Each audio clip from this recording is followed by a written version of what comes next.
Revenons aux Écritures. Comme c'est souvent le cas, vous l'avez constaté comme moi, on trouve un écho avec les événements de l'actualité.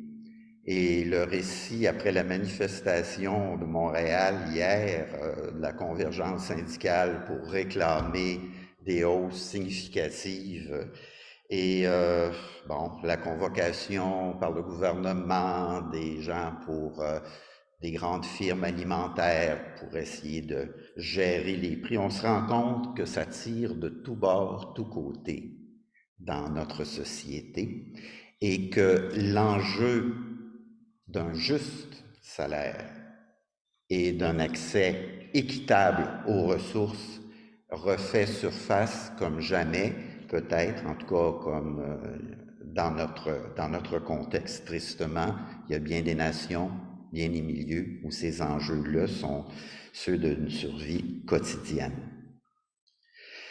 Ce qui est intéressant de l'écriture, c'est qu'en nous dépeignant des situations analogues aux nôtres, elle vient aussi nous pousser à l'intérieur ou repousser de notre zone de confort, susciter une sorte de déséquilibre, déstabiliser pour susciter une réaction de la réflexion et aussi du cœur.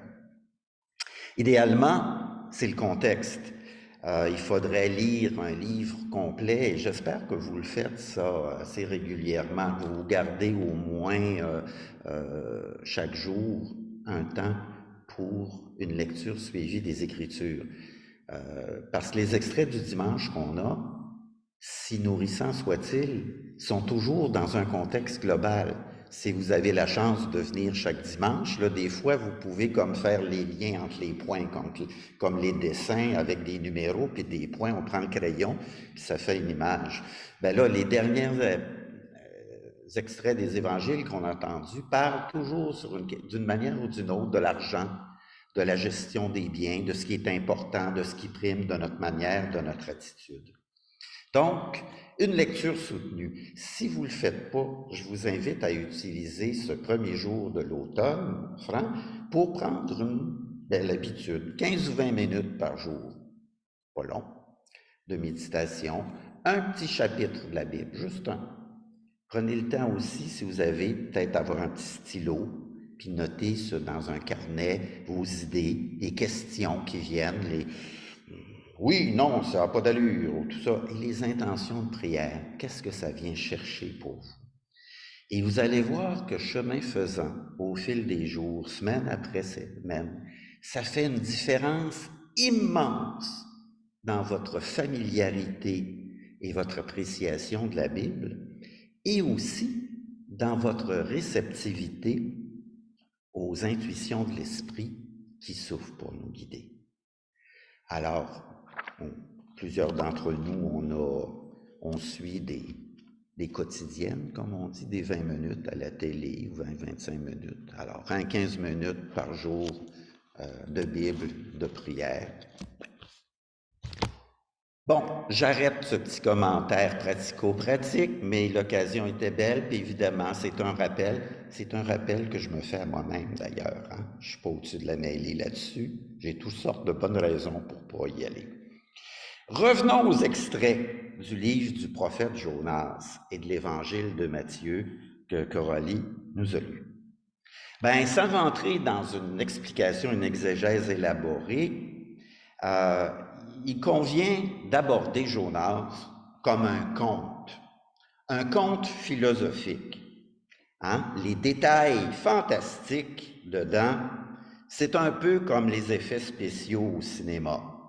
C'est une manière de nous accrocher, de nous éblouir et de garder notre attention jusqu'à la fin pour connaître le dénouement. D'ailleurs, Jonas est très théâtral. On dirait que c'est une prima donna. Oh, j'en peux plus. Je veux mourir. Tellement il est centré sur lui-même et qu'il ne s'est pas vraiment approprié le plan de Dieu. Ce qui importe pour Jonas, c'est pas le salut des habitants de Nénive, qui était le but de sa mission, c'est plutôt de ne pas perdre la face alors que la destruction qu'il a prophétisée ne se réalisera pas. Le succès de sa mission devient la mise en échec de ses prétentions et qui dévoile ses motivations. Jonas prit très mal que Dieu revint sur sa décision. Il se fâcha, oh oui, et pria Dieu, « Je savais bien que tu es un Dieu bon et miséricordieux, lent à la colère et plein de bienveillance, qui revient sur sa décision de faire du mal. Alors, je t'en prie, retire-moi la vie. Mieux vaut pour moi mourir que vivre. » C'est flyé. Malheureusement, pas si inédit que ça dans les réactions. On dit que c'est un niveau primaire de réponse qui socialement se retrouve de différentes manières. La parabole de Matthieu, quant à elle, a comme toile de fond une crise de l'emploi dramatique avec tout ce que cela implique pour la subsistance, là, pour des journaliers qui n'ont pas de job stable et dont le salaire est indispensable pour faire vivre leur famille. Or, dans cette illustration, le règne de Dieu est comparable au plein emploi. Une pièce d'argent, salaire normal d'une journée de travail. Tout comme le Seigneur à l'égard des Nénivites, le maître de la maison, il se lève de bonne heure, il va chercher lui-même les travailleurs toute la journée, jusqu'à la 11e heure, afin que quiconque le souhaite puisse se mettre à l'œuvre et recevoir le salaire indispensable à la vie, on pourrait dire ici être sauvé. Ce passage, on y entend une bonne nouvelle d'une économie qui est axée sur la bienveillance et la grâce, le partage des ressources pour tout le monde. Dans ce passage, donc, la réaction des premiers travailleurs à l'égard des autres nous déstabilise. Les premiers pensèrent qu'ils allaient recevoir davantage, mais ils reçurent eux aussi, chacun, une pièce d'argent. Et ils murmuraient contre le maître de maison. Pas équitable, j'en ai fait plus que les autres. Ils ont le même salaire que moi. Équité, quel est le salaire requis pour une journée de travail? Quel est le besoin des ouvriers pour leur famille? Il est identique aux travailleurs qui ont débuté la journée de manière contractuelle après s'être entendu. Le maître fait la répartition aux besoins. Je ne te fais pas de tort, dit le maître. Je veux donner à ce dernier autant qu'à toi. Ou alors, ton œil est-il mauvais parce que je suis bon? Ça, c'est le ver dans la pomme ou dans l'arbre de Jonas. C'est ce qui nous gruge par en dedans. C'est ce qui fait rouiller et qui érode nos solidarités déclarées.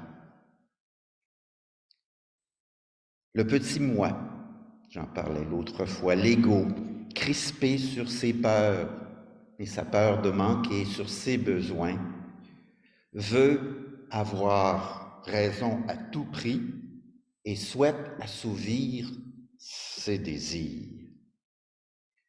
Dieu dit à Jonas, « As-tu raison de te fâcher à cause de cette plante? » Oui, j'ai raison de me fâcher à mort.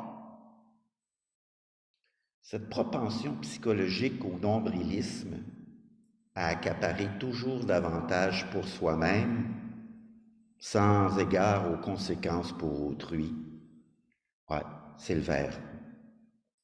C'est aussi cette fascination qui nous conduit à la mort du capitalisme débridé, on vient au livre de Roger, qui entraîne les masses sans trop s'en rendre compte, particulièrement au Nord, dans l'asservissement, dans une sorte d'esclavage.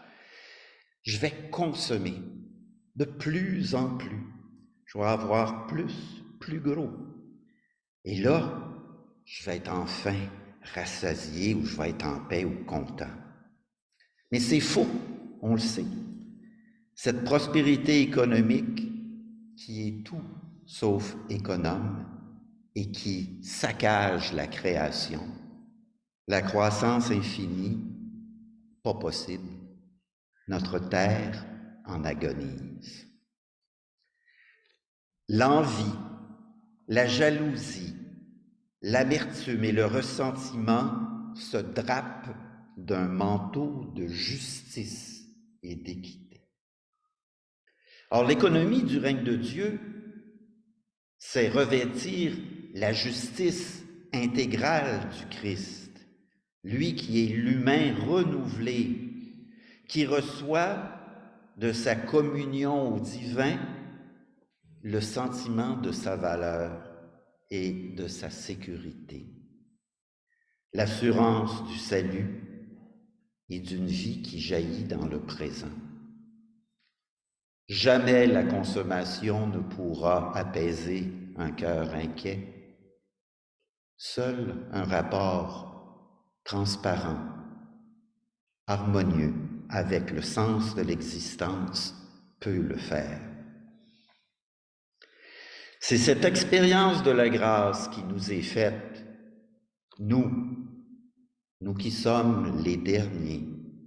C'est cette expérience qui nous amène à transformer notre regard envers autrui pour que notre œil ne demeure pas mauvais parce que Dieu est bon. Pour que nous puissions nous réjouir authentiquement dans la perspective sacrée où Dieu dit, toi, tu as pitié de cette plante pour laquelle tu n'as pas peiné et que tu n'as pas fait croître. Et moi, je n'aurai pas pitié de Ninive, la grande ville, où il y a plus de 120 000 êtres humains qui ne savent distinguer leur droite de leur gauche et des bêtes sans nombre.